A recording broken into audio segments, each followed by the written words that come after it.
Cyber ಅಪರಾಧಗಳು ಅಂದರೆ ಏನು? ಅವು ಹೇಗೆ ಘಟಿಸುತ್ತವೆ? ಅವುಗಳಿಂದ ತಪ್ಪಿಸಿಕೊಳ್ಳುವುದು ಹೇಗೆ? ಇಂದಿನ ಡಿಜಿಟಲ್ ಯುಗದಲ್ಲಿ ಮೊಬೈಲ್, ಇಂಟರ್ನೆಟ್ ಮತ್ತು ಸಾಮಾಜಿಕ ಜಾಲತಾಣಗಳು ನಮ್ಮ ಜೀವನದ ಅವಿಭಾಜ್ಯ ಅಂಗಗಳಾಗಿವೆ. ಬ್ಯಾಂಕಿಂಗ್ನಿಂದ ಹಿಡಿದು ಶಾಪಿಂಗ್ವರೆಗೆ, ಶಿಕ್ಷಣದಿಂದ ಹಿಡಿದು ಉದ್ಯೋಗದವರೆಗೆ ಎಲ್ಲವೂ ಆನ್ಲೈನ್ ಮೂಲಕ ನಡೆಯುತ್ತಿವೆ.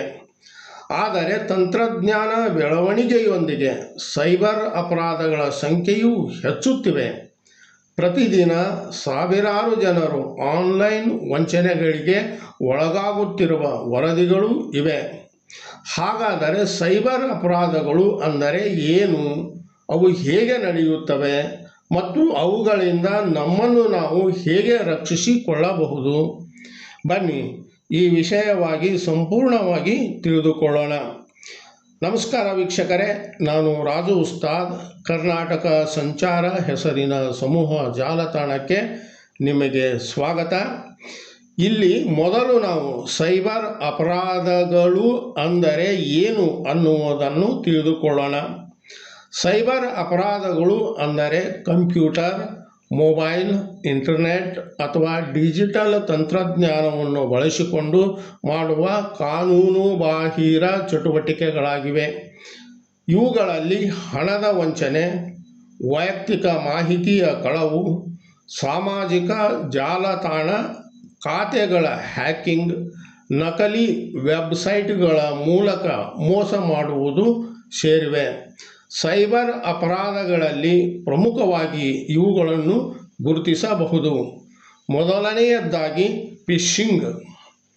ಈ ಬಗೆಯ ಅಪರಾಧದಲ್ಲಿ ಬ್ಯಾಂಕ್ ಅಥವಾ ಪ್ರಸಿದ್ಧ ಸಂಸ್ಥೆಗಳ ಹೆಸರಿನಲ್ಲಿ ನಕಲಿ ಸಂದೇಶಗಳು ಅಥವಾ ಇಮೇಲ್ಗಳನ್ನು ಕಳುಹಿಸಿ ನಿಮ್ಮ ಬ್ಯಾಂಕ್ ಖಾತೆ ವಿವರಗಳು, ಪಾಸ್ವರ್ಡ್ ಅಥವಾ OTP ಪಡೆಯುವ ಪ್ರಯತ್ನ ಮಾಡಲಾಗುತ್ತದೆ. ಎರಡನೆಯದಾಗಿ OTP ವಂಚನೆ. ಈ ಬಗೆಯ ಅಪರಾಧದಲ್ಲಿ ಅಪರಿಚಿತ ವ್ಯಕ್ತಿಗಳು ಕರೆ ಮಾಡಿ ಅಥವಾ ಸಂದೇಶ ಕಳುಹಿಸಿ OTP ಕೇಳುತ್ತಾರೆ. OTP ಹಂಚಿಕೊಂಡ ತಕ್ಷಣ ನಿಮ್ಮ ಬ್ಯಾಂಕ್ ಖಾತೆಯಿಂದ ಹಣ ಕಳ್ಳತನವಾಗಬಹುದು. ಮೂರನೆಯದಾಗಿ ಸಾಮಾಜಿಕ ಜಾಲತಾಣದ ಹ್ಯಾಕಿಂಗ್. ಈ ಬಗೆಯ ಅಪರಾಧದಲ್ಲಿ ಫೇಸ್ಬುಕ್, ಇನ್ಸ್ಟಾಗ್ರಾಮ್ ಅಥವಾ ವಾಟ್ಸ್ಆ್ಯಪ್ ಖಾತೆಗಳನ್ನು ಹ್ಯಾಕ್ ಮಾಡಿ ನಿಮ್ಮ ಹೆಸರಿನಲ್ಲಿ ನಿಮ್ಮ ಸ್ನೇಹಿತರಿಂದ ಹಣ ಕೇಳುವುದು ಇಲ್ಲವೇ ತಪ್ಪು ಮಾಹಿತಿಯನ್ನು ಹಂಚುವ ಕೆಲಸ ಮಾಡುತ್ತಾರೆ. ನಾಲ್ಕನೆಯದಾಗಿ ಆನ್ಲೈನ್ ಶಾಪಿಂಗ್ ವಂಚನೆಯಾಗಿದೆ. ಈ ಬಗೆಯ ಅಪರಾಧದಲ್ಲಿ ಅತಿ ಕಡಿಮೆ ಬೆಲೆಯಲ್ಲಿ ವಸ್ತುಗಳನ್ನು ನೀಡುವುದಾಗಿ ಹೇಳಿ ಹಣ ಪಡೆದು ನಂತರ ಯಾವುದೇ ವಸ್ತುವನ್ನು ಕಳುಹಿಸದೆ ಮೋಸ ಮಾಡುತ್ತಾರೆ. ಐದನೆಯದಾಗಿ UPI ಮತ್ತು QR ಕೋಡ್ ವಂಚನೆಯಾಗಿದೆ. ಈ ಬಗೆಯ ಅಪರಾಧದಲ್ಲಿ QR ಕೋಡ್ ಸ್ಕ್ಯಾನ್ ಮಾಡಿದರೆ ಹಣ ಬರುತ್ತದೆ ಎಂದು ಹೇಳುತ್ತಾರೆ. ಆದರೆ ವಾಸ್ತವದಲ್ಲಿ ನಿಮ್ಮ ಖಾತೆಯಿಂದ ಅಪರಾಧಿಗಳ ಖಾತೆಗೆ ಹಣ ವರ್ಗಾಯಿಸಿಕೊಳ್ಳುವ ವಂಚನೆ ಇದಾಗಿರುತ್ತದೆ. ಆರನೆಯದಾಗಿ ನಕಲಿ ಉದ್ಯೋಗ ಮತ್ತು ಲಾಟರಿ ವಂಚನೆಯಾಗಿದೆ. ಈ ಬಗೆಯ ಅಪರಾಧದಲ್ಲಿ ಉದ್ಯೋಗ ಅಥವಾ ಬಹುಮಾನ ಸಿಕ್ಕಿದೆ ಎಂದು ಹೇಳಿ ನೋಂದಣಿ ಶುಲ್ಕ ಅಥವಾ ಇತರೆ ಶುಲ್ಕಗಳ ಹೆಸರಿನಲ್ಲಿ ಹಣ ವಸೂಲಿ ಮಾಡುತ್ತಾರೆ. ಇದನ್ನು ಇನ್ನಷ್ಟು ವಿಸ್ತರಿಸಿ ಹೇಳುವುದಾದರೆ ಮಾಲ್ವೇರ್ ಅಥವಾ ವೈರಸ್ ದಾಳಿ ಮಾಡುತ್ತಾರೆ. ಅಸುರಕ್ಷಿತ ಲಿಂಕ್ಗಳ ಮೂಲಕ ಮೊಬೈಲ್ ಅಥವಾ ಕಂಪ್ಯೂಟರ್ಗೆ ವೈರಸ್ ನುಗ್ಗಿಸಿ ಡೇಟಾ ಕಳುಹಿಸುತ್ತಾರೆ. ನಕಲಿ ವಿಡಿಯೋ ಕಾಲ್ ಅಥವಾ ಚಿತ್ರಗಳ ಮೂಲಕ ಜನರನ್ನು ಬ್ಲಾಕ್ಮೇಲ್ ಮಾಡಿ ಹಣ ವಸೂಲಿ ಮಾಡುತ್ತಾರೆ.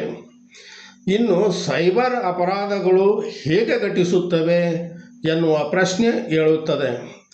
ಸಾಮಾನ್ಯವಾಗಿ ಸೈಬರ್ ಅಪರಾಧಿಗಳು ಜನರ ಅಜ್ಞಾನ, ಆತುರ ಮತ್ತು ನಂಬಿಕೆಯನ್ನು ದುರುಪಯೋಗಪಡಿಸಿಕೊಳ್ಳುತ್ತಾರೆ. ಸೈಬರ್ ಅಪರಾಧಿಗಳು ನಕಲಿ ವೆಬ್ಸೈಟ್ಗಳನ್ನು ಸೃಷ್ಟಿಸುತ್ತಾರೆ ಮೋಸದ ಲಿಂಕ್ಗಳನ್ನು ಕಳುಹಿಸುತ್ತಾರೆ. ಬ್ಯಾಂಕ್ ಅಧಿಕಾರಿಗಳಂತೆ ನಟಿಸುತ್ತಾರೆ. ನಕಲಿ ಆ್ಯಪ್ಗಳನ್ನು ಡೌನ್ಲೋಡ್ ಮಾಡಲು ಹೇಳುತ್ತಾರೆ. ಈ ಮೂಲಕ ನಿಮ್ಮ ವೈಯಕ್ತಿಕ ಮಾಹಿತಿಯನ್ನು ಪಡೆಯಲು ಪ್ರಯತ್ನಿಸುತ್ತಾರೆ. ಸಾಮಾಜಿಕ ಜಾಲತಾಣಗಳ ಮೂಲಕ ಸ್ನೇಹ ಬೆಳೆಸಿ ಮೋಸ ಮಾಡುತ್ತಾರೆ. ಇನ್ನು ಸೈಬರ್ ವಂಚನೆಗಳಿಂದ ತಪ್ಪಿಸಿಕೊಳ್ಳಲು ಏನು ಮುಂಜಾಗ್ರತಾ ಕ್ರಮಗಳನ್ನು ಕೈಗೊಳ್ಳಬಹುದು? ಮೊದಲನೆಯದ್ದು, OTPಯನ್ನು ಯಾರೊಂದಿಗೂ ಹಂಚಿಕೊಳ್ಳಬೇಡಿ. ಬ್ಯಾಂಕ್ ಅಥವಾ ಯಾವುದೇ ಅಧಿಕೃತ ಸಂಸ್ಥೆ OTPಯನ್ನು ಕೇಳುವುದಿಲ್ಲ. ಎರಡನೆಯದ್ದು, ಬಲವಾದ ಪಾಸ್ವರ್ಡನ್ನು ಬಳಸಿರಿ. ಇದು ಅಕ್ಷರಗಳು, ಸಂಖ್ಯೆಗಳು ಮತ್ತು ವಿಶೇಷ ಚಿಹ್ನೆಗಳನ್ನು ಒಳಗೊಂಡಿರಲಿ. ಮೂರನೆಯದ್ದು, ಅಪರಿಚಿತ ಲಿಂಕ್ಗಳ ಮೇಲೆ ಕ್ಲಿಕ್ ಮಾಡಬೇಡಿರಿ. ಸಂದೇಹಾಸ್ಪದ ಲಿಂಕ್ಗಳು ನಿಮ್ಮ ಮಾಹಿತಿಯನ್ನು ಕದಿಯಬಹುದಾಗಿದೆ. ನಾಲ್ಕನೆಯದ್ದು, ಅಧಿಕೃತ ಆ್ಯಪ್ಗಳನ್ನು ಮಾತ್ರ ಡೌನ್ಲೋಡ್ ಮಾಡಿರಿ. ಉದಾಹರಣೆಗೆ ಗೂಗಲ್ ಪ್ಲೇ ಸ್ಟೋರ್ ಅಥವಾ ಆ್ಯಪಲ್ ಆ್ಯಪ್ ಸ್ಟೋರ್ನ ಆ್ಯಪ್ಗಳನ್ನು ಇನ್ಸ್ಟಾಲ್ ಮಾಡಿಕೊಳ್ಳಬಹುದು. ಐದನೆಯದ್ದು, QR ಕೋಡ್ ಸ್ಕ್ಯಾನ್ ಮಾಡುವಾಗ ಎಚ್ಚರಿಕೆ ವಹಿಸಿರಿ. ಹಣ ಸ್ವೀಕರಿಸಲು QR ಕೋಡ್ ಸ್ಕ್ಯಾನ್ ಮಾಡುವ ಅಗತ್ಯವಿಲ್ಲ ಎಂಬುದನ್ನು ನೆನಪಿಟ್ಟುಕೊಳ್ಳಿರಿ. ಆರನೆಯದ್ದು, ಬ್ಯಾಂಕ್ ವಿವರಗಳನ್ನು ರಹಸ್ಯವಾಗಿ ಇಡಿ. ATM pin, CVV, UPI pin ಮತ್ತು ಪಾಸ್ವರ್ಡ್ಗಳನ್ನು ಯಾರಿಗೂ ತಿಳಿಸಬೇಡಿರಿ. ಏಳನೆಯದ್ದು, 2 ಹಂತದ ಭದ್ರತೆ ಬಳಸಿರಿ. ಅಂದರೆ 2 ಫ್ಯಾಕ್ಟರ್ ಅಥೆಂಟಿಕೇಷನ್. ಇದು ನಿಮ್ಮ ಖಾತೆಗೆ ಹೆಚ್ಚುವರಿ ಭದ್ರತೆಯನ್ನು ಒದಗಿಸುತ್ತದೆ. ಎಂಟನೆಯದ್ದು, ನಿಯಮಿತವಾಗಿ ಖಾತೆಗಳನ್ನು ಪರಿಶೀಲಿಸಿರಿ.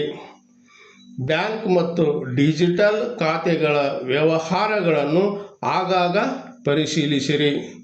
ಸಾಮಾಜಿಕ ಜಾಲತಾಣಗಳಲ್ಲಿ ಅಪರಿಚಿತರ ಫ್ರೆಂಡ್ ರಿಕ್ವೆಸ್ಟ್ಗಳನ್ನು ಸ್ವೀಕರಿಸುವಾಗ ಮತ್ತು ಅವರೊಂದಿಗೆ ವ್ಯವಹರಿಸುವಾಗ ಎಚ್ಚರಿಕೆ ಇರಲಿ.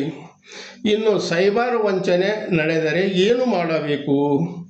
ಇಂಥ ಘಟನೆ ನಡೆದರೆ ತಕ್ಷಣ ಬ್ಯಾಂಕಿಗೆ ಮಾಹಿತಿ ನೀಡಬೇಕು. ಜೊತೆಗೆ ಸಂಬಂಧಿತ ಖಾತೆಯ ಪಾಸ್ವರ್ಡ್ ಬದಲಾಯಿಸಬೇಕು. ಸೈಬರ್ ಅಪರಾಧ ಸಹಾಯವಾಣಿ 1930ಗೆ ಕರೆ ಮಾಡಬೇಕು. ರಾಷ್ಟ್ರೀಯ ಸೈಬರ್ ಕ್ರೈಮ್ ಪೋರ್ಟಲ್ನಲ್ಲಿ ದೂರು ದಾಖಲಿಸಬೇಕು. ಎಲ್ಲ ಸಾಕ್ಷ್ಯಗಳನ್ನು ಸುರಕ್ಷಿತವಾಗಿ ಇಟ್ಟುಕೊಳ್ಳಬೇಕು. ಮತ್ತೊಮ್ಮೆ ಹೇಳುತ್ತೇನೆ, ಸೈಬರ್ ಅಪರಾಧ ಸಹಾಯವಾಣಿ 1930ಗೆ ಕರೆ ಮಾಡಬೇಕು. ಆತ್ಮೀಯರೇ, ತಂತ್ರಜ್ಞಾನ ನಮ್ಮ ಜೀವನವನ್ನು ಸುಲಭಗೊಳಿಸಿದೆ. ಆದರೆ ಅದನ್ನು ಸುರಕ್ಷಿತವಾಗಿ ಬಳಸುವುದು ನಮ್ಮ ಜವಾಬ್ದಾರಿಯಾಗಿದೆ. ಒಂದು ಸಣ್ಣ ನಿರ್ಲಕ್ಷ್ಯದಿಂದ ಹಣ, ಮಾಹಿತಿ ಮತ್ತು ವೈಯಕ್ತಿಕ ಗೌಪ್ಯತೆ ಕಳೆದುಕೊಳ್ಳುವ ಸಾಧ್ಯತೆ ಇದೆ. ಆದ್ದರಿಂದ ಜಾಗೃತರಾಗಿರಿ, ಸುರಕ್ಷಿತವಾಗಿರಿ ಮತ್ತು ಇತರರಿಗೂ ಸೈಬರ್ ಸುರಕ್ಷತೆಯ ಬಗ್ಗೆ ಅರಿವು ಮೂಡಿಸಿರಿ. ಎಚ್ಚರಿಕೆಯೇ ಸೈಬರ್ ಸುರಕ್ಷತೆಯ ಮೊದಲ ಹೆಜ್ಜೆಯಾಗಿದೆ. ನಮ್ಮ ಪ್ರಯತ್ನ ಹಿಡಿಸಿದರೆ ಈ ವಿಡಿಯೋವನ್ನು ಲೈಕ್ ಮಾಡಿ, ನಿಮ್ಮ ಸ್ನೇಹಿತರಲ್ಲಿ ಶೇರ್ ಮಾಡಿ, ಚಾನಲನ್ನು ಸಬ್ಸ್ಕ್ರೈಬ್ ಆಗುವುದನ್ನು ಮರೆಯಬೇಡಿರಿ. ನಮಸ್ಕಾರ.